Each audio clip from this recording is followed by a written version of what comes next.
kun ga magani, ni dai personally magani in bai zama dole ba, ba na son shan magani. So da paracetamol ɗinnan da ake gani na banza very common, ko shi ban son sha in ba ta kai ta kawo ba yanda na iya.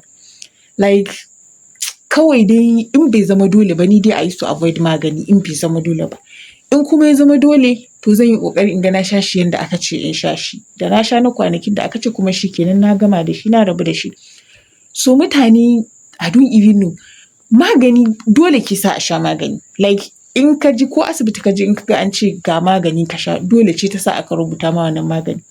So na kasa gane dalilin da ya sa wasu, ba wai don ba su da lafiya ba, kawai don neman ƙarin wasu abubuwa don ra'ayi, sai sai magani, kuma maganin da ba a ma gama tabbatar da iya adadin illan da zai iya maka ba, ka zo kana sha saboda especially mata ki ƙara wani abu, ko ki haske, ko ki ƙiba, ko ki wani abu. Like why?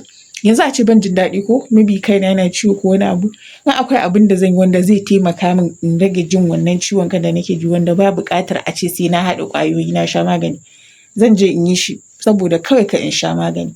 So magani ba wai abin jin daɗi ba ne za ka zo ka ta ci anyhow, ka ta sha anyhow.